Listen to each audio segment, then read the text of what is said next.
Oh, Hello and welcome, Inspired Podcast community. This is your new episode. My name is Caroline, and my today's guest is Patricia Herlevi. Is it correct? I'm so happy that you are that's here. correct. Oh, how are you doing today?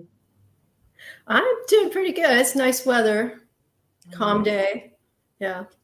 Okay, so I want to introduce you to the audience a little bit. You are an animal communicator. You traveled by train from Washington State to Vermont to be an animal communicator in Vermont. However, you ran into housing shortages and you are returning to Washington State via a road trip. And I want to know more about your journey. Can you tell us more? Yeah, I went to Vermont by Amtrak train in April of 2022. I got there thinking I was, had a lot of money. I think I had maybe between 15 and 20,000 US. And I thought, well, it's not going to be a problem. I'll find an apartment. And then I was in Vermont for 6 months, never found anything to rent.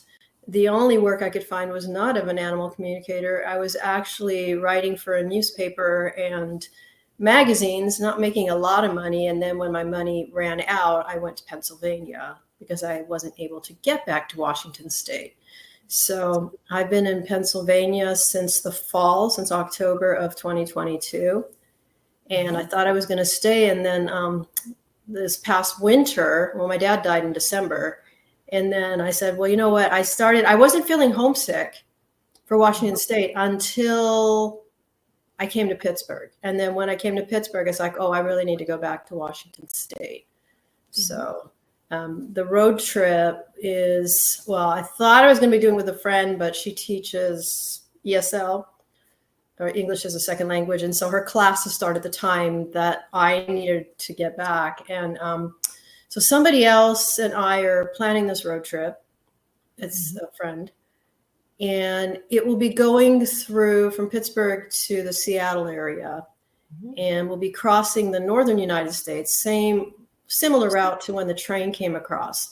So everything's kind of up in the air where we're going to be staying, but we know we're going to Minnesota, we know we're going to Wisconsin, we know we're going to Chicago. And part of this trip is to do a little bit of research on Frank Lloyd Wright. And I'm also a spiritual medium. So it's a possibility that I will be channeling Frank Lloyd Wright in one of the houses one of the buildings that he designed and built. I don't know, it was in I want to say it was the early 20th century. Okay. Might have been the 1930s or something when the building was built. I'm not an expert, so but I've channeled him, and that's part of what I'll be doing on the way back. So we will be crossing several states because we're going 2,500 miles, I believe it is. So. Oh, it's exciting. It's exciting to do this. No? Wow. And you wrote to me you are in search of a home. Where is it going to be? In which Well, it'll be in Washington State, on the western side of the state. It will either be, I've been looking in two places. I've been looking in Edmonds, Washington, which is, it's Washington. It's not far from Seattle. And then there's another place called Freeland, which is on an island called Whidbey Island. So those are the two places I've been predominantly looking. But of course, if something else comes up, I've been mainly looking for like a cooperative kind of house or a shared house. Rents are extremely high in Washington State. So not wanting to pay $1,600 for an apartment. So I've been looking for, a shared house with another healer type or artist of some kind. So that's what I've been looking for. I love that very much. And maybe someone from the podcast community feels inspired to refer someone to you. Yes, this is amazing. Thank you so much. Yeah, it's magical, right? Wow. And what inspires you in general in your life? What channeled me? The channel? What inspires you? Like when you get up in the morning, what inspires you to get up? Well, I mean, the first thing I do when I wake up is Reiki. And so Ah. that's very inspirational for me. Mhm, mhm. Working is actually very inspirational, whether it's writing or working with a client or, that sort of thing is very inspiring. I like doing things around healing, like healing type things are really, sound therapy is very inspiring for me. Animals is probably the most inspiring thing for me. It's telepathy. It's basically when we're always doing telepathy, like as humans, we're always doing it. We just don't realize it. When we talk and when we're thinking, we've got visuals Mhm. in our third eye or, this area. And so we've got movies going on in our head. We've got millions of sensations going on in the body. We might be seeing colors. We might be having all kinds of thoughts and feelings all kind of happening simultaneously.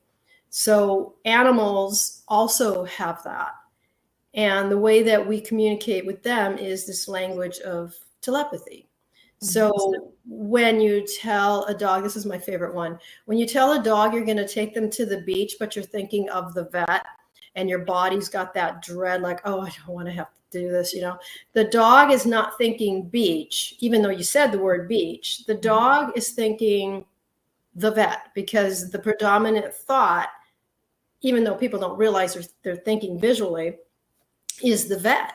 Yeah. And so they're so sensitive that they're picking up on that. They're picking up on the smell that you're putting out. Like if you're feeling dread or some kind of emotion, you put out you can't smell it, but they can. That's why they go and run under the bed or the couch and they're shaking. You go, wow, we're going to the beach. And they know they're not going to the beach.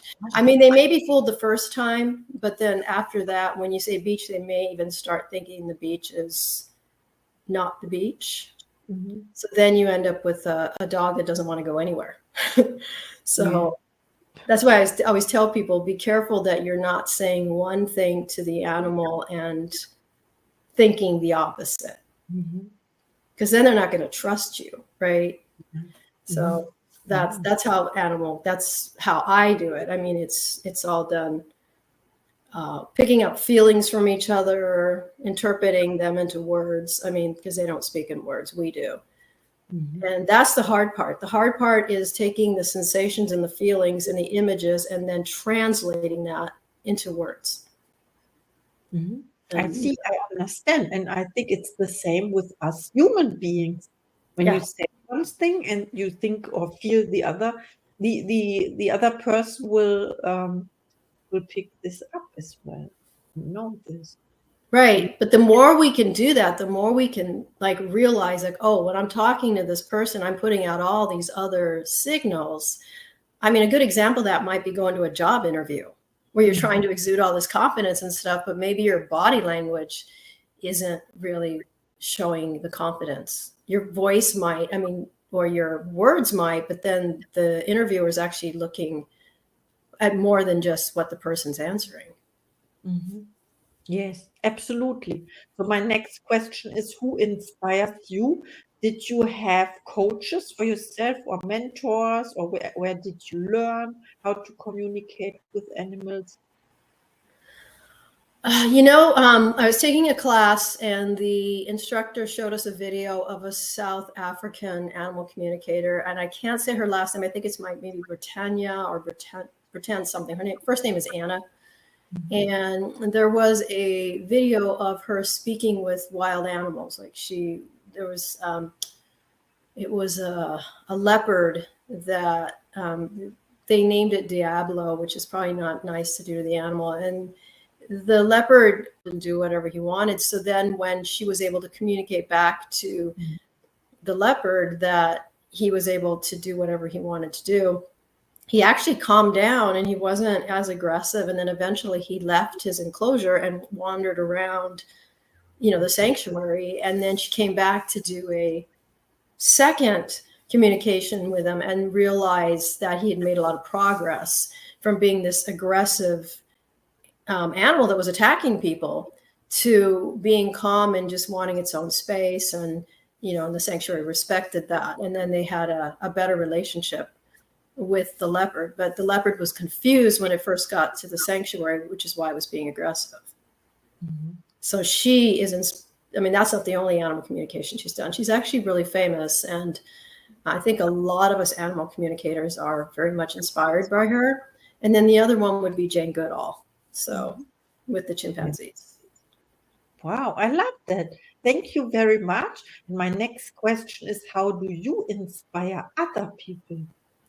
That I don't know. I mean, hopefully, maybe the work that I do inspires others. I hope that if I'm kind to somebody, that will inspire them to be kind to someone else. I mean, on maybe the smallest level. I do a lot of blogging and I do videos and things like that, and I'm hoping those inspire people. But I've never really had anybody say to me, "You've inspired me," so I don't really know. That's a good question. Yeah, we have to find out. So my next question is, what are your gifts and talents?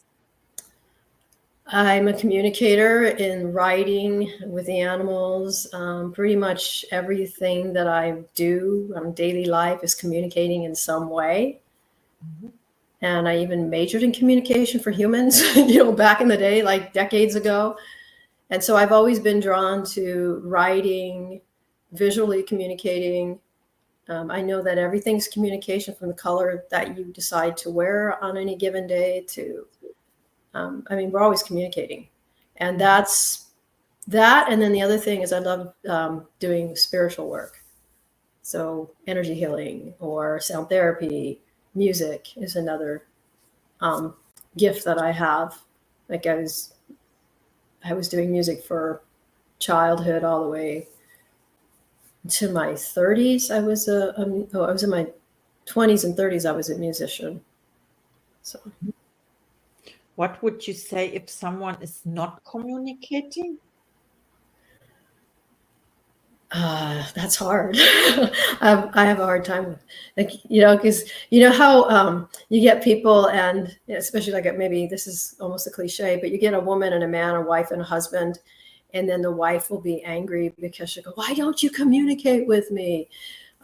Because I think that as humans, we all have different ways of communicating, and some of us prefer to use vocalization, words, and other people maybe have different ways of communicating. And so if you're not on the same, I use words, so kind of more, and conveying feelings is the really hard thing to communicate, I think. I think that's what humanity's really working on right now.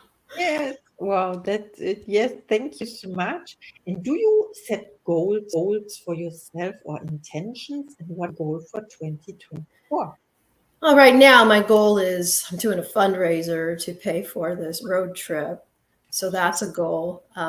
Usually, if I'm writing a novel, I set goals. So I say every day I need to write this many pages and I need to complete it by such and such a date.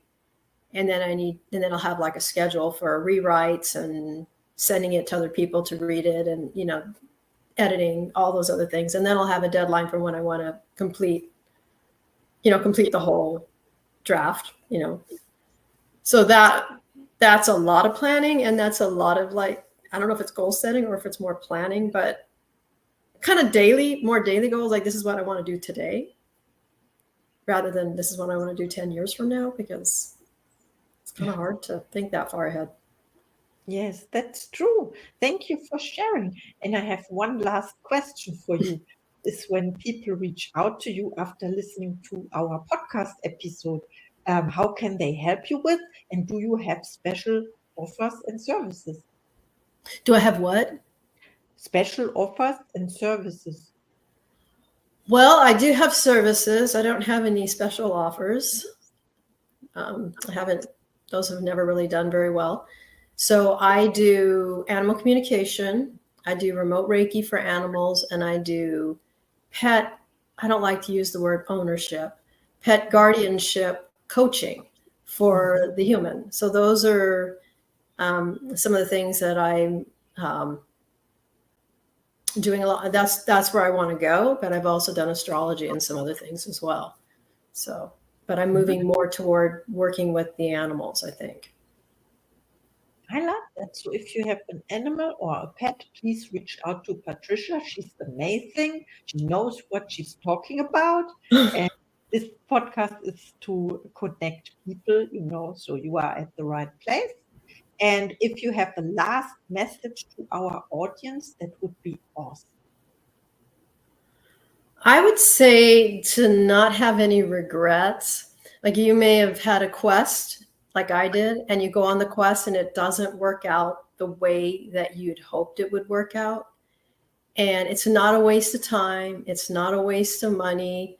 I've had people tell me, well, you were where you needed to be at that time for whatever reason. And it's a mystery. We don't know half the time. We think we're going somewhere for one reason, and then we go there for a completely different scenario. You end up meeting some interesting people along the way. You see some places you would have never seen.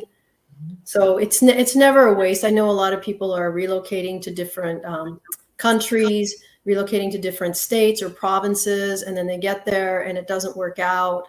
But it's not a waste because they were listening to something within themselves and they had the courage to answer that, whether it worked out the way they wanted to or not. So that would be, hopefully that makes people feel better if they're in one of those positions where they went somewhere and it didn't work out. Oh, yes. I know a lot of people who witnessed this or experienced this. And yes, never give up. It all happens for a reason. Thank you for your message and thank you for our interview. Wow. Thank you.